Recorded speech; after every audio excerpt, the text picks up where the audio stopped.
Bonjour à tous et bravo à vous, ceux qui aiment les chevaux. On a de bonnes nouvelles pour Lupo Nero qui s'est grièvement accidenté dans le quintet de lundi. Michael Serreur a communiqué et on sait que son cheval, que l'on aime, et on s'est attaché à lui depuis ce drame à quelques mètres du poteau lundi, il va être opéré ce mercredi. Aujourd'hui, il était dans son box, il garde le moral. Et on a la certitude que le cheval va être bien soigné. Eh bien, on lui souhaite une bonne opération et surtout un prompt rétablissement. Je voulais saluer Michael Serreur parce que on le sait, des fois les opérations sont coûteuses et certains, des fois, font l'économie d'une opération coûteuse pour euthanasier leur cheval. Tel ne sera pas le cas. Donc bravo à l'équipe de Michael Serreur. On voit des professionnels qui aiment leurs chevaux. Et merci à vous tous ceux qui ont pris le temps de mettre un petit message de sympathie pour l'équipe de Lupo Nero. Bien. Ce mercredi, nous allons à Angers pour le Grand Prix. 3 poteaux de départ, un nom partant, le 14 Diamant de Tréabat. Et puis, à mon sens, 2 chevaux qui vont profiter de leur avantage initial. Mon favori, le 1, Galested. D'habitude, l'année dernière, il faisait ricochet de victoire en victoire. Après, il a voulu aller voir l'effort et puis il s'est pris une petite claque, une grosse claque même. Et puis depuis, bon, il gagne de temps en temps, mais c'est plus la même régularité. Là, je pense qu'il peut remettre les pendules à l'heure et retrouver le chemin du succès. Et puis moi, je suis un fan des Marmions, surtout lorsqu'ils sont menés par le driver Maison Viels. Donc je vous mets le 2 Alicia Bella. À mon sens, la bonne arrivée ne passera pas en dehors de ces 2 favoris. Et puis derrière, il y a notre... c'est un chouchou, c'est un cheval que j'aime bien, qui en règle générale défend notre argent de turfiste. C'est le 10 Echo de Chamlecy qui nous revient. Il a été un peu mis au frais cet hiver et il va faire sa campagne en province. Une belle année encore l'attend. C'est un très bon cheval. Ce 10 Echo de Chamlecy va rentrer avec certitude dans le quintet. Le 5, Gaïa d'Ocagne, elle est au top au bon moment, elle est idéalement placée à la limite du recul des 25 mètres, elle devrait courir propre dans cette catégorie. Et puis même s'il nous a beaucoup déçus, un ancien cheval de Madame Colombo est mon petit quart de derrière les fagots, le 3 Di Maggio, il est annoncé à 35 contre 1. Mais j'aime bien l'association Varin-Mathieu Abrivard, une association qui marche bien en règle générale. Donc il faut chercher la cote parce que c'est trop simple de prendre des favoris, de faire du copier-coller et de finalement s'apercevoir comme ce mardi que finalement les favoris ne sont pas là. Et moi je vois que le gros favori du jour a couru comme un cheval qui n'était pas prêt, avec le jockey qui poussait dès le départ. Il n'arrêtait pas de pousser et le cheval ne réagissait pas. C'était le favori à 4 contre 1. Des fois, il faudrait peut-être faire des prélèvements pour voir ce qui se passe, parce que le cheval, soit il était malade, soit il y avait un problème.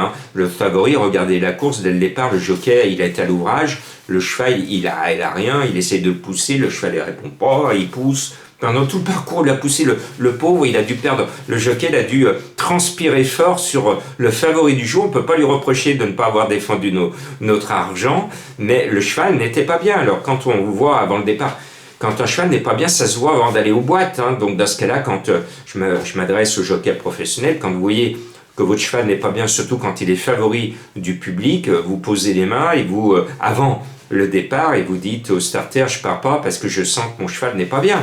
Tout simplement. Je referme cette parenthèse. Donc après vous avoir indiqué ce 3 Di Maggio, je vous propose de mettre Dexter Château, le 9. Ce ne sera pas un château en Espagne, mais un château à Angers. Il a raté un peu son meeting parce que d'habitude, il gagnait sa course et souvent un quintet l'hiver. Ce ne fut pas le cas parce qu'il a pris un petit coup de vieux, il a 10 ans, mais je pense que là, aux 25 mètres, il a une chance régulière. C'est Thomas qui est haute commande. Il va courir propre et il a largement la pointure de ce lot qui s'est creusé avec beaucoup de chevaux aux 50 mètres qui n'ont pas une première chance. Donc finalement, si on enlevait tous les chevaux des 50 mètres, Il n'y a que 10 partants au départ, donc à lui d'en profiter pour au moins rentrer dans le quintet. Et puis le 8, Doux Parfum, je le sens bien. Lui aussi trouve un quintet assez facile, mené par Johan Le Bourgeois. Je pense qu'il peut redorer son blason après nous avoir déçus récemment, mais dans de bons lots. Et puis je termine avec le 13 Firecracker. Alors il craque à chaque fois en ce moment, distancé, distancé, distancé, distancé, distancé. Il se croit à Longchamp et il galope tout le temps. Bon, mais là, la dernière fois, il a été distancé alors qu'il partait pour la gloire. Et j'estime qu'il a retrouvé la bonne carburation. Il suffit que Barrier trouve le bon bouton et que le cheval reste au trot. Et bien dans ce cas-là, il va refaire l'arrivée. Telle est sa mission. Maintenant, je vous entends. Et oui, Jean-Marc n'a pas mis le cheval de Madame Colombo, le 7 Happy Valley, parce que je me refuse à mettre ce favori de la presse. Pourquoi ? Parce que j'ai une mémoire d'éléphant. Revenez en juillet 2022. Rappelez-vous d'Happy Valley. Favorite, grosse favorite de la presse. Grosse favorite du public à 2 contre 1. Le driver, dès le départ. Le cheval court pour s'entraîner dans le quintet. J'avais alerté l'association des turfistes à l'époque. Beaucoup de personnes s'étaient émues. On s'en souvient. Vous en souvenez pas ? Je vous rafraîchis la mémoire. Donc Happy Valley, c'est la meilleure. Si elle se livre vraiment, elle va gagner la queue en trompette, parce que là, c'est une toute bonne, elle fait partie des bonnes de la génération, et c'est une jument, une future jument de prix d'Amérique, tellement elle est bonne.